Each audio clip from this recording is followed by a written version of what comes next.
Hello friends, welcome to my YouTube channel. आज हम chapter 14 start करेंगे फैक्टराइजेशन। इस चैप्टर के अंदर आप फैक्टराइजेशन करेंगे नंबर्स का जो भी आपको गिवन होगा। और वो नेचुरल नंबर्स भी हो सकते हैं, वो एल्जेब्रिक एक्सप्रेशंस भी हो सकते हैं। तो सबसे पहले हम जानते हैं कि एक्चुअली फैक्टर्स होते क्या हैं। देखिए, जैसे मैं 2 को 3 से मल्टीप्लाई करता हूँ तो आंसर आया 6, तो 2 3 जार 6 हो गया। इसी तरह अगर 1 को मैं 6 से मल्टीप्लाई करता हूँ तो 6 आया। तो यहां पर ये 6 लाने के लिए 2 इंटू 3 किया गया, तो ये जो 2 3 है ना, ये 6 के फैक्टर्स हैं। यहां भी 1 इंटू 6 किया तो 6 आया, तो 6 और 1 ये दोनों 6 के फैक्टर्स हैं। तो फैक्टर्स वो दो नंबर होते हैं, 2 3 4 कितने भी हो सकते हैं, जिनका प्रोडक्ट करके हमारा नंबर आता है। ये पूरा पूरा डिवाइड करता है आपके किसी भी नंबर को। ये 6 को मैं 2 से डिवाइड करूंगा तो 2 3 जार 6 हो गया, नीचे रिमाइंडर 0 बचा। तो जो भी नंबर आपका किसी नंबर को पूरा पूरा डिवाइड कर देता है वो उस नंबर का फैक्टर होता है। यहां पे जो 2 है ये 6 को कंप्लीटली डिवाइड कर रहा है, तो 2 एक इसका फैक्टर हो गया। अब सबसे पहले है हमारे पास factors of natural numbers. Natural numbers आप जानते हैं क्या होते हैं, काउंटिंग नंबर्स होते हैं, 1 से स्टार्ट होते हैं। तो एक एग्जांपल से समझते हैं। जैसे यहां पे है बिल्कुल एग्जैक्टली एक नंबर ले लेते हैं 30। मान लीजिए मेरे पास ये 30 है, मुझे 30 के फैक्टर्स निकालने हैं। तो 30 को मैं 1 से अगर कंप्लीटली डिवाइड कर देता हूं तो 1 इसका एक फैक्टर होगा। देखते हैं 1 से डिवाइड होगा तो पूरा पूरा 1 30 जार 30 आएगा, तो यानी 1 इसका एक फैक्टर है। अब मैं 30 को डिवाइड करता हूं 2 से, तो 2 से डिवाइड करूंगा तो यहां 15 आएगा, तो पूरा डिवाइड हो गया, 0 रिमाइंडर बचा। तो 2 भी इसका एक फैक्टर है 30 का। अब मैं 30 को अगर डिवाइड करता हूं 3 से, तो 3 10 जार 30 होता है, यहां भी रिमाइंडर 0 आया, तो 3 भी इसका एक फैक्टर है। अब 30 को मैं डिवाइड करता हूं 4 से, तो ये जाएगा नहीं, 5 से करता हूं। 30 को 5 से डिवाइड करते हैं तो 5 6 जार 30, ये भी पूरा चला गया, तो 5 भी इसका एक फैक्टर है। 30 को मैं डिवाइड करता हूं 6 से, तो 6 5 जार पूरा 30 होता है, यहां भी रिमाइंडर 0 है, तो 6 भी इसका एक फैक्टर है। अब 30 को मैं डिवाइड करता हूं 10 से, 7 से होगा नहीं, 8 से होगा नहीं, 9 से ये नहीं होगा, 10 से होगा। 10 3 जार 30 कंप्लीटली हुआ, रिमाइंडर 0, तो 10 भी इसका एक फैक्टर है। 10 के बाद ये 15 से डिवाइड हो जाएगा, 15 2 जार होता है 30, रिमाइंडर 0 आया, तो 15 भी इसका एक फैक्टर है। और 30 को मैं अगर 30 से डिवाइड करता हूं तो 30 1 जार 30, रिमाइंडर आया 0, तो 30 भी इसका एक फैक्टर है। तो ये जो मैंने लिखे हैं ये है फैक्टर्स ऑफ 30। तो अब तक आप समझ गए होंगे कि एक्चुअली फैक्टर्स होते क्या है। चलिए, नेचुरल नंबर भी हो सकता है। अब आते हैं सेकंड पे, फैक्टर्स ऑफ एल्जेब्रिक एक्सप्रेशंस। इनके फैक्टर्स कैसे पता चलते हैं। अब एल्जेब्रिक एक्सप्रेशन वो एक्सप्रेशंस होती है जिनमें आपके X Y Z A B C something ये लिखे होते हैं। एक एग्जांपल लेते हैं। मान लीजिए मेरे पास 5xy, ये एक एल्जेब्रिक एक्सप्रेशन है और मुझे इसके फैक्टर्स निकालने हैं। तो वैसे साफ साफ दिख रहा है कि 5 मल्टीप्लाई एक्स मल्टीप्लाई वाई, यही इसके फैक्टर्स है, क्योंकि इनको मल्टीप्लाई करके ही तो ये आ रहा है। तो इसके जो फैक्टर्स होंगे वो क्या क्या होंगे, एक तो 5 है, एक x है और एक y है। अब इसी चीज को हम यहां डिवाइड करके भी प्रूफ कर सकते हैं। मैं 5xy को पहले 5 से डिवाइड करता हूं, तो 5 से 5 कट गया, xy आंसर आ गया, यानी 5 इस 5xy का एक फैक्टर है। इसी तरह मैं 5xy को अब x से डिवाइड करता हूं, तो x से x कट गया, आंसर पूरा आया 5y, इसलिए x इसका एक फैक्टर है। अब इसी 5xy को मैं y से डिवाइड करता हूं, तो y से y पूरा कटा, 5x आ गया, कोई रिमाइंडर नहीं बचा, कुछ नहीं बचा, पूरा पूरा जब डिवाइड होता है और जो नंबर कंप्लीटली डिवाइड करता है वही उसके फैक्टर्स होते हैं। तो यहां 5xy के जो फैक्टर्स हुए 5x और y। चलिए, इसके बाद जो टॉपिक आता है ये आता है कि फैक्टराइजेशन करने के तरीके कितने होते हैं, यानी कि मेथड्स ऑफ फैक्टराइजेशन। तो पहला जो मेथड है वो है मेथड ऑफ कॉमन फैक्टर, यानी आपको कोई एक्सप्रेशन दे रखा होगा उसमें कुछ कॉमन निकाला जाता है। फॉर एग्जाम्पल मेरे पास है 2x प्लस 4, ये दो टर्म्स है, प्लस से इधर पहली, प्लस के इधर बाद में। इनको मैं थोड़ा सा एक्सपेंड करता हूँ, तो 2x को तो मैं ज़्यादा खोल नहीं सकता, ये 2x ही रहेगा, लेकिन 4 को मैं लिख सकता हूँ 2 इंटू 2, तो 2 इंटू 2। अभी ये दो टर्म्स दिख रही हैं आपको, इन दोनों के अंदर आपको कुछ कॉमन दिख रहा होगा और वो है 2। तो ये जो 2 है ना, यही इनके अंदर कॉमन है। इस कॉमन को हम बाहर निकाल लेते हैं। अब यहां से पहली टर्म में से क्या बचा, 2 बाहर आ गया तो x बच गया, प्लस का प्लस, एक 2 यहां बाहर आ गया तो एक 2 बच गया। तो इस तरह से ये पूरा का पूरा फैक्टराइजेशन ये कंप्लीट हो गया। जब भी आपको कोई टर्म्स दे रखी होती हैं तो उन टर्म्स के अंदर में से वो 2 भी हो सकती हैं, 3 भी हो सकती हैं, इससे ज़्यादा भी हो सकती हैं, तो सबकी टर्म्स के अंदर कोई ऐसी चीज़ जो कॉमन आ रही हो वो बाहर निकल जाती है और बाकी फिर जो बच जाती हैं उनको हम कॉपी कर देते हैं। तो ये पहला तरीका है कॉमन निकालकर फैक्टराइजेशन करने का। दूसरा तरीका देखिए, फैक्टराइजेशन बाय रीग्रुपिंग टर्म्स। एक एग्जांपल से समझाऊंगा इसे। 2xy plus 2y plus 3x plus 3। अभी मैंने ऊपर बताया कि जितनी भी टर्म्स हो आपके पास उन सब में से कुछ कॉमन आ जाए तो आपका कॉमन फैक्टर वाला तरीका लग जाता है। लेकिन यहां पे दिख रही हैं आपको 4 टर्म्स हैं, लेकिन इन चारों के चारों टर्म्स के अंदर कोई एक नंबर कॉमन नहीं आ रहा। पहली 2 टर्म्स के अंदर मुझे दिख रहा है कि 2 कॉमन हो सकता है और y भी दोनों में है। अगली 2 टर्म्स में मुझे 3 कॉमन दिखाई दे रहा है। तो क्या करूंगा, मैं इनको रीग्रुपिंग कर लूंगा। मैं ये एज्यूम कर लूंगा कि मेरा सम सिर्फ इतना है, इसको भूल जाऊंगा। तो इन दोनों में से मैं कॉमन निकालूंगा। दोनों में मुझे 2 दिख रहा है, 2 निकाल लेते हैं। दोनों में y कॉमन है, y निकाल लिया। अब पहली टर्म में से बच गया यहां पर x और यहां पर 2 और y दोनों ही बाहर आ गए, तो कुछ नहीं बचा। तो क्या बचा, फिर 1 बचेगा, क्योंकि 2y को मल्टीप्लाई 1 से करेंगे तो 1 ही तो आएगा यहां पे, तो ये 1 बच गया। अब इसको भूल जाते हैं। अब आगे देखिए, इन दोनों टर्म्स के अंदर मुझे 3 कॉमन दिखाई दे रहा है, तो मैं 3 कॉमन ले लूंगा। यहां से फर्स्ट टर्म में से x बच गया, प्लस का प्लस, और यहां पे 3 है ना, और 3 बाहर आ गया, तो यानी 3 1 जार 3 होता है। जब कुछ भी नहीं बचता है तो 1 होता है। बच्चे कभी कंफ्यूजन ना करें इस चीज का, क्योंकि फैक्टर्स है ना ये, 3 मल्टीप्लाई 1, 3 और 1 इसके फैक्टर्स हैं। 3 बाहर आ गया तो 1 तो फिर भी बचा ना, तो 1 बच गया यहां पे। अभी आपको यहां पे 4 टर्म्स से 2 टर्म्स बन गई। देखिए पहले 1 2 3 4 टर्म्स थी, अब इतना ये प्रोडक्ट, इतना ये प्रोडक्ट, बीच में प्लस, तो 2 टर्म बन गई।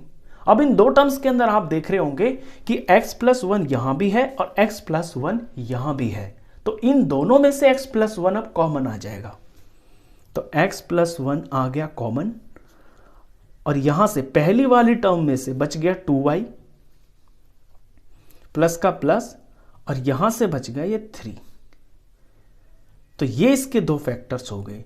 तो ये तरीका आपका तब अप्लाई होता है जब आपके सारी की सारी टर्म्स के अंदर कोई एक चीज कॉमन नहीं आ रही होती है। तो 2 में से कॉमन निकालकर इस तरह से रिग्रुपिंग करके फैक्टराइजेशन हो जाता है। अब आते हैं थर्ड मेथड पे। यह है फैक्टराइजेशन बाय आइडेंटिटीज। आइडेंटिटीज से मतलब आप जानते हैं, आइडेंटिटीज मतलब वो जो फॉर्मूले होते हैं। पहली आइडेंटिटी देखिए, a प्लस बी का होल स्क्वायर, इसकी एक्सपेंशन होती है a square plus 2ab plus B square. अभी जो क्वेश्चन होगा आपका, एक एग्जांपल से समझेंगे इसे। मान लीजिए ये है x स्क्वायर प्लस 8x और प्लस 16। क्वेश्चन को देखते ही ना आपको ये पहचान हो जाएगी कि इसके अंदर कौन सी आइडेंटिटी लगेगी। पहली जो टर्म है ये स्क्वायर है, x स्क्वायर है, और जो लास्ट टर्म है ना ये 16 है। यहां पर कोई स्क्वायर नंबर ही होगा। 16 किसका स्क्वायर होता है, 4 इंटू 4 का स्क्वायर होता है। तो यहां पे स्क्वायर है, यहां पे स्क्वायर है, और बीच में प्लस है, तो आप पहचान जाएंगे कि ये a square plus 2ab plus B square की आइडेंटिटी वाला क्वेश्चन है। अब इसे करेंगे कैसे, x स्क्वायर किसका होल स्क्वायर होता है, ये x का होल स्क्वायर होता है, और यहां 16 मैंने बताया 4 का होल स्क्वायर होता है, तो ये हो गया 4 का होल स्क्वायर। अब बीच में क्या लिखना है, a और b। a और b मेरे यही तो हो गए, जो ब्रैकेट के अंदर है ना, यही a और b है, और 2 का 2, तो +2 a की जगह पे x हो गया है और b की जगह पे 4 हो गया है। अभी मल्टीप्लाई करके देखेंगे ना तो ये 8x ही आ रहा है, 4 2 जार 8 और 1x। तो इसको मैंने ऐसे एक्सपेंशन में करके a और b पता चला लिए। जब a और b पता चल गए तो यानी कि अब इसके जो फैक्टर्स है वो ये हो जाएंगे। तो a प्लस बी का होल स्क्वायर, यहां पे a मेरा x है और b मेरा 4 है, तो ये इस तरह से इसका फॉर्मूला बन गया। अब इसे मैं 2 बार भी लिख सकता हूं, ये स्क्वायर लिखा हुआ है ना होल स्क्वायर, तो मैं लिख सकता हूं x प्लस 4 और x प्लस 4। तो इसके ये 2 फैक्टर्स बन गए। सेकेंड आइडेंटिटी देखिए, सेकेंड आइडेंटिटी माइनस वाली होती है, a माइनस बी का होल स्क्वायर। इसकी एक्सपेंशन बिल्कुल सेम यही होती है, बस यहां प्लस की जगह पे माइनस आ जाता है। तो a square minus 2ab plus B square. इसका एक एग्जांपल लेते हैं। फॉर एग्जांपल 4y का होल स्क्वायर, सॉरी 4y का स्क्वायर माइनस 12y प्लस 9। अभी यहां मैंने देखा कि 4 जो होता है वो 2 का स्क्वायर होता है और y पे तो स्क्वायर लगा ही हुआ है, तो ये बन जाएगा 2y का होल स्क्वायर। और 9 होता है 3 का स्क्वायर, तो 9 को मैं 3 का स्क्वायर लिख सकता हूं। तो ये मेरे a और b पता चल गया मेरे को। अब बीच में क्योंकि माइनस है तो -2 आएगा और a की जगह पे और b की जगह पे ये आ जाएंगे 2y और ये 3। तो अब a और b तो मुझे पता चली गया और मुझे पता है कि बीच में माइनस का है, तो ये वाला आइडेंटिटी इसमें यूज हो जाएगी, यानी इसकी जगह पे हम ये लिख सकते हैं। तो a माइनस बी, यहां पर a 2y है और b है यहां पर 3, इसका होल स्क्वायर है ये। इसे मैं 2 बार भी लिख सकता हूं क्योंकि ये 2 बार लिखा हुआ है, 2y माइनस 3, 2y माइनस 3। तीसरी आइडेंटिटी देखते हैं। तीसरी जो आइडेंटिटी होती है ये होती है a square minus B square is equal to a plus B a minus B. ये थर्ड आइडेंटिटी होती है। अब इसमें जो क्वेश्चन आएगा ना आपका वो इस तरह का होगा, वो इस फॉर्म में होगा। आपके आंसर जो फैक्टर्स आएंगे वो इस फॉर्म में आएंगे।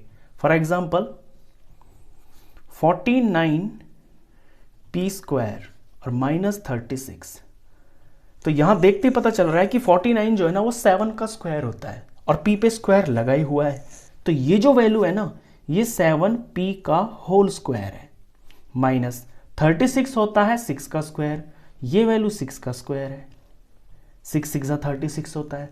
अब ये देखिए इस फॉर्म को इससे कंपेयर करिए, यहां पर अंदर अंदर 7p है और यहां पे 6 है, इनके ऊपर होल स्क्वायर लगा हुआ है, तो 7p तो हो गया a और 6 हो गया b।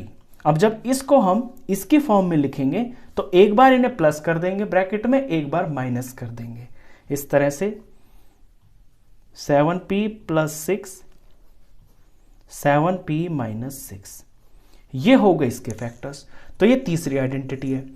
अब आती है चौथी जो टाइप है ना आपकी, उसमें आइडेंटिटी कोई लगती नहीं है, उसे हम बोलते हैं स्प्लिटिंग मिडल टर्म्स। इस क्वेश्चन की जो पहचान होती है वो इस तरह होगी। एक एग्जांपल देखिए पहले, x square plus 5x plus 6। देखिए दिखने में ये क्या लग रहा है, दिखने में ये लग रहा है कि यहाँ पे स्क्वायर है तो इस और बीच में प्लस है, तो ऐसा लग रहा है कि इसमें फर्स्ट आइडेंटिटी लग जाएगी।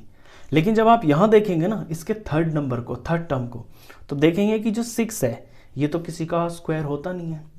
तो इसकी पहचान इसी तरह से हो जाएगी कि इसमें तो आगे तो स्क्वायर होगा लेकिन यहाँ पे स्क्वायर नंबर नहीं होगा। तो स्प्लिटिंग मिडल टर्म यानी बीच वाली टर्म को तोड़कर फिर इसको फैक्टराइज किया जाता है। अब करने के स्टेप्स जरा देखना। देखिए सबसे पहले क्या करेंगे कि जो एक्स स्क्वायर के पास में यहाँ इसका कोफिशिएंट है, यहाँ तो कुछ नहीं है ना, तो वो 1 है, और जो यहाँ पे लास्ट में एक कांस्टेंट बोला जाता है जिसके अंदर कोई वेरिएबल नहीं होता, सिर्फ नंबर होता है, इसको लेकर इनका करेंगे हम प्रोडक्ट, तो ये आया 6। अब 6 के करेंगे हम फैक्टर्स। 6 के फैक्टर्स कैसे करेंगे, 2 से डिवाइड करेंगे तो 3 आएगा, 3 से करेंगे तो 1 आ गया। अब 2, 3 और 1 ये इसके फैक्टर्स हो गए। इन फैक्टर्स को यूज करके मुझे ऐसे 2 नंबर बनाने हैं ताकि जिनका प्रोडक्ट तो आए 6 ही, लेकिन उन्हें ऐड करके या सब्ट्रैक्ट करके वो आ जाए जो बीच में लिखा हुआ है, यानी कि प्लस का 5 आ जाए। तो मैं यहां पे देखता हूं कि 2 3 आर 6 हो गया, और 2 और 3 को अब मैं प्लस कर दूं, अगर 2 + 3 कर दूं तो वो 5 भी हो गया। तो 2 और 3 को मैं यहां पे लिखूंगा, इस 5 की जगह पे 5x की जगह पे मैं 2x + 3x लिखूंगा। इसी को बोलते हैं स्प्लिटिंग मिडल टर्म्स। तो 2x + 3x। अब यहां स्टेप में मैंने कुछ नहीं किया है, सिर्फ इस 5x की जगह पे तोड़ के 2x + 3x लिखा है। अब यहां जो क्वेश्चन बन गया ना आपका, ये एग्जैक्टली वही बन गया, रीग्रुपिंग वाला। यहां से रीग्रुपिंग, अभी जो आपने पीछे किया है ना, 4 नंबर थे जिनमें 2 में कुछ कॉमन था और 2 में कुछ कॉमन था, यहां पे रीग्रुपिंग का मेथड लग जाएगा।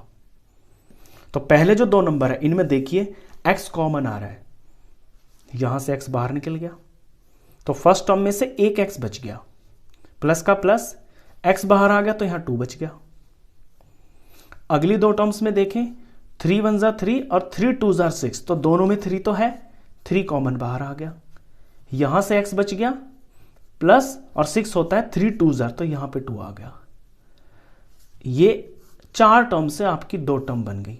हमेशा याद रखना कि ये जो ब्रैकेट के अंदर आएंगे ना, ये हमेशा सेम होंगे। अगर ये सेम नहीं आ रहे तो समझ जाना कि क्वेश्चन गलत है। बस अब आपको दिख रहा है कि दोनों के दोनों यहां पर x + 2 कॉमन आ रहा है, और यहां पहली टर्म में से बच गया x, प्लस का प्लस, और यहां बच गया ये 3। इस तरह से स्प्लिटिंग मिडल टर्म से फैक्टराइजेशन किया जाता है। तो ये बेसिकली आपके इस चैप्टर का इंट्रोडक्शन था। इसमें इसी तरह के फैक्टराइजेशन है, इनसे अलग और कुछ भी नहीं है। अगर आपको ये समझ में आया तो आने वाली वीडियोस में क्वेश्चंस होंगे। तो क्वेश्चंस के लिए मिलते हैं फिर नेक्स्ट वीडियो में, तब तक के लिए गुड बाय।